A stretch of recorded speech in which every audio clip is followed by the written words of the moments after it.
ये तो China is a Superman वाला जो पूरा ड्रामा है ना, वो इंडिया ने फुस कर दिया।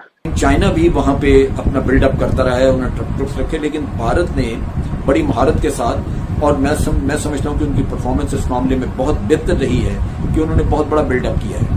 देखिए, पॉलिटिकल स्टंट है कि नहीं, चाइना में तो पॉलिटिक्स होती नहीं, तो चाइनीज को कैसे पता है पॉलिटिकल स्टंट है? वो तो अथॉरिटेरियन रजीम है।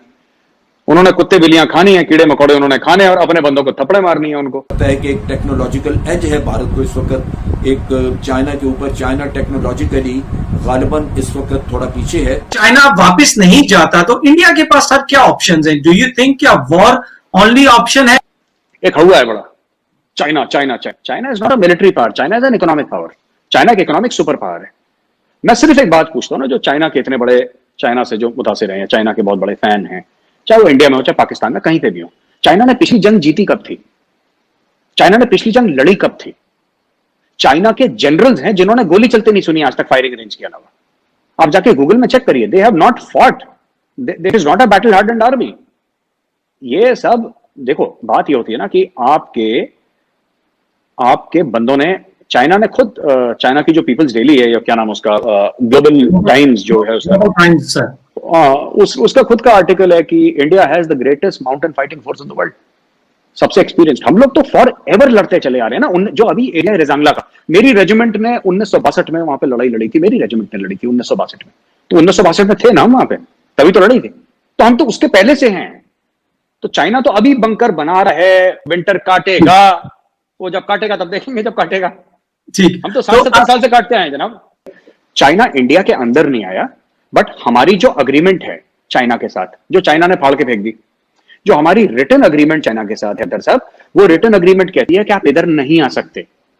हम ये नहीं कह रहे कि चाइना ने हमारी टेरिटरी वायलेट करी है, हम कह रहे हैं कि चाइना ने जो अग्रीमेंट साइन करी थी वो अग्रीमेंट वायलेट करी है चाइना ने, पहली बात। ठीक है सर, खुद की अग्रीमेंट कि हम लोग हम ये मानते हैं कि एरिया हमारा है, लेकिन हम यहां पे नहीं आएंगे। एक वोट ऑफ कॉन्फिडेंस था, 5 अग्रीमेंट ऐसी साइन हुई। ये तो चाइना इज अ सुपरमैन वाला जो पूरा ड्रामा है ना, वो इंडिया ने फुस कर दिया कि चाइना इज अ सुपरमैन।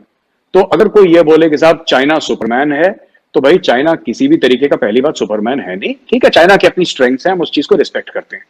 पर अगर कोई ये बोले कि साहब चाइना आ रहा है, और साहब चाइना आ रहा है और साहब सब लोग डर के मारे ऐसे खड़े, वो सब नहीं हो सकता। पेंगोंग का इलाका, जो कि झील पेंगोंग के साउथ में, वो एक प्रियम्पशन के तौर पे, प्रियम्पटिव एक्शन के तौर पे भारत ने वहां पे शंग्रीला रिज, जो रिज लाइन है, उसको कब्जा किया। और वहां पे 2 बड़े इंपॉर्टेंट पॉइंट, ब्लैक टॉप और हेलमेट टॉप जो है, जो कि हाईएस्ट पॉइंट्स हैं और बड़े डोमिनेटिंग है, वो उन्होंने ले लिए, संभाले।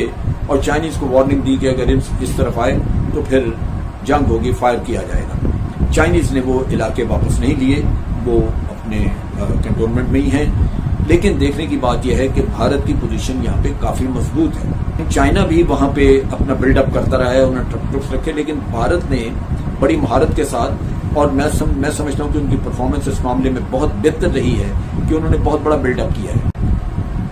भारत अगर चाहे तो यहाँ से ऑपरेशन अपने शुरू कर सकता है। और फिर इसकी सिग्निफिकेंस इसका ये है, चाइनीज के साथ आप बार्गेन कर सकते हैं। भारत की पोजीशन मजबूत हो सकती है कि वो बार्गेनिंग करे और वहां जाए जहां तक पहले थे हम, और हमसे ये इलाका वापस ले लें। जी, अच्छा, तो सर जिस तरह आपकी बातों से ये लग रहा है कि चाइना अपने इलाके में ही है, तो फिर उनसे डिसएंगेजमेंट की क्यों बात हो रही है? उसका मसला है। मसला ये है कि ये PP-14 पेट्रोलिंग पॉइंट 14 का वाकया है गलवान का, जिसमें हमारे लोगों ने जाने दी, वीरगति को प्राप्त हुआ हमारे लोग, 20 लोग, ठीक है, इंक्लूडिंग कर्नल बाबू। तो इसमें 2-3 चीजें हैं, राइट। सबसे पहली चीज है साहब कि उन्होंने भारत में अंदर आने की कोशिश करी, टेंट लगाने की कोशिश करी, हमने टेंट उखाड़ के फेंक दिया, वो टेंट को जला दिया और वहां पे लड़ाई हुई। आप हमारे मुल्क के अंदर आने की कोशिश करेंगे तो उसकी कीमत आपको चुकानी पड़ेगी, दाम देना पड़ेगा, और चीनों ने भी दिया। नाउ अब चीनी ने तो मना कर दिया, लेकिन अमेरिकन इंटेलिजेंस रिपोर्ट आएगी जी 35 मार दिए, हमारे अकॉर्डिंग 43 मारे। पर जितने भी मारे, 43 मारे या जो भी XYZ मारे, fact of the matter is कि चाइनीज का बड़ा जबरदस्त इसमें नुकसान हुआ था। चाइनीज ने तो मना कर दिया कि साहब हमारा तो एक भी नहीं मरा, हमारे तो बंदे सब जैकी चैन और ब्रूस ली हैं, एक चिल्ला के एक फ्लाइंग किक मारी और वहां पे 4 इंडियन जमीन पे गिर गए। अब हमने अपने बंदों के लिए मेमोरियल बनाया है, हमने अपने बंदों के लिए मेमोरियल बनाया है, हमने अपने बंदों को ऑनर करा है। चाइना ने अपनी कैजुअलिटीज छुपाई हैं। आप खुद सोचिए, अमेरिकन इंटेलिजेंस रिपोर्ट, मैं तो दूसरे मुल्क के हवाले से बोल रहा हूं, हमें छोड़ दीजिए ना, हमें छोड़ दीजिए। तो ये जो मैं बता रहा हूं, एक चीज हुई है इसकी अतर साहब, देखिए अच्छा। अगर उसको ये लगता है जी, मैं एक और जी, चीज कहना चाहता हूं कि देखिए जी, ये जो काफी लोगों ने बोला, कुछ इसमें इंडियंस भी शामिल थे, कुछ पाकिस्तानीज भी शामिल थे, जिन्होंने बोला जी अब तो लद्दाख गया, अब तो लद्दाख गया। जब ये बोल रहे थे लद्दाख गया तो मुझे हंसी आ रही थी, क्योंकि उस समय मैं लद्दाख में ही था। ठीक। अब चाइना क्या अच्छा। कर रहा है, आपने आपने अतर साहब, एक मिनट आखिरी चीज बड़ी मजे का, आपने सुना ना भाई, पंजाबी गाने सुना रहे हैं वहां पे, सुना है आपने ये? जी। मैंने सुना, बिल्कुल सुना। मुझे मुझे समझ में, अच्छा एक तो उनको लगता है कि इंडिया में सभी पंजाबी हैं। अरे वहां पे आप सोचो, मद्रास रेजिमेंट वाला अगर वहां पे है, बाय द वे एक बात बोल रहा हूं, या वहां पे गुरखाली है या कुमाऊनी है, मेरी यूनिट भी वहीं पे है, वहां पे गढ़वाली है, वहां पे मराठी है, उसको क्या समझ में आएगा पंजाबी म्यूजिक चल रहा है? वो उन्होंने चला दिया, उनको वही समझ में आया, वो पंजाबी म्यूजिक चला रहे हैं। अरे आप सुपर पावर हो वर्ल्ड के भाई, आप अपने आप को कहते हो कि साहब हम जब चलते हैं तो अमेरिका कांपता है, तो अभी तक आपने इंडियन आर्मी को हराया क्यों नहीं? आप दिल्ली तक क्यों नहीं आ गए? आपने ले कैप्चर क्यों नहीं करा? क्या कर रहे हो? तो पंजाबी म्यूजिक सुना रहे हो हमको? एक तो ये कि इन्हीं दिनों में, इसी दौरान भारत एक डिवीजन और वहां पे ले गया है आर्मी की। नेचुरली इतने ज्यादा वहां पे फोर्सेस होने की वजह से बॉर्डर के साथ चाइना और भारत के एलएसी के साथ जो भारत की पोजीशन है वो काफी स्ट्रांग है, काफी मजबूत है। और ये गालबन चाइना के लिए शायद इतना आसान ना हो कि अगर वो ये पैंगोंग का इलाका भारत से लेना चाहे, खाली कराना चाहे तो वो करा सके, क्योंकि इसमें सिर्फ ट्रुप्स यहाँ पे लाके बिल्डअप करने के अलावा भी भारत ने काफी सारा काम किया है। भारत ने आपको पता है कि राफेल तैयारे जो इंडक्ट किए हैं वो एयरक्राफ्ट यहाँ मौजूद हैं सपोर्ट के लिए। उसके अलावा Su-30 हैं, उनके ऊपर इन्होंने नए वेपन सिस्टम फिट किए हैं बड़े रिकॉर्ड टाइम में। फिर इनके पास ग्लोबमास्टर जो C-17 ग्लोबमास्टर एयरक्राफ्ट हैं वो मौजूद हैं। फिर इन्होंने शिनूक हेलीकॉप्टर्स लिए हैं।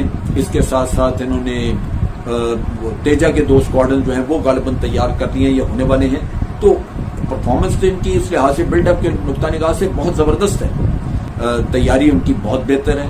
मुझे लगता है कि एक टेक्नोलॉजिकल एज है भारत को इस वक्त एक चाइना के ऊपर। चाइना टेक्नोलॉजिकली गालिबन इस वक्त थोड़ा पीछे है, क्योंकि भारत ने बड़े हाईटेक वेपन सिस्टम अमेरिका से भी लिए हैं, फ्रांस से लिए हैं, और खासतौर पर एयरफोर्स के। पूछना चाहूंगा, अतुल टनल भी खोली, अब यकीनन हालात खराब हैं तो जो वहां पे हुकूमत है उसने भी अतुल टनल की जो ओपनिंग सेरेमनी थी उसको भी बड़ी इंपॉर्टेंस दी। इवन के जो ग्लोबल टाइम्स है चाइना का, जिसने आपने भी जिक्र किया, उन्होंने भी इस चीज को माना कि इससे इंडिया की ट्रुप मूवमेंट, उनका इक्विपमेंट मूवमेंट बहुत ज्यादा तेज हो जाएगी, लद्दाख के एरियाज में वो पहुंचा सकेंगे।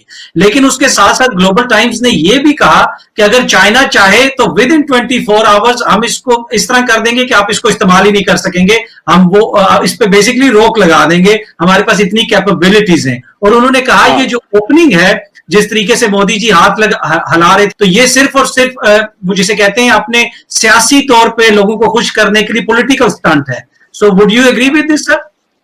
देखिए पॉलिटिकल स्टंट है कि नहीं, चाइना में तो पॉलिटिक्स होती नहीं, तो चाइनीज को कैसे पता है पॉलिटिकल स्टंट है? वो तो अथॉरिटेरियन रजीम है, उन्होंने कुत्ते बिल्लियां खानी है, कीड़े मकोड़े उन्होंने खाने, और अपने बंदों को थप्पड़े मारनी है उनको। चाइना को क्या करना है? चाइना में कौन सा इलेक्शन हो गया 70-72 साल में आज तक? चाइना में शी जिनपिंग बनाए, इलेक्शन से बनाए वो। तो पॉलिटिकल स्टंट है, मोदी जी का कोई नहीं था, मोदी मुंह थप्पड़ दिखा रहे थे, मोदी जी हाथ नहीं हिला रहे थे चाइना में। दूसरी चीज, अगर चाइना ये कहता है कि साहब हम अटल टनल को 24 घंटे के अंदर मतलब हम उसको बंद कर सकते हैं, है ना, जी जी, अनयूजेबल कर सकते हो साहब, हफ्ता भर हो गया उसको इनॉग्रेट करे, क्या किस चीज का वेट कर रहे हैं? मोदी जी न्योता भेजेंगे, इनविटेशन भेजेंगे, आओ दावत खाने, बिरयानी खाने आओ, फिर बंद करो। अरे तुम्हें करना है करो, गाना क्यों गाते हो?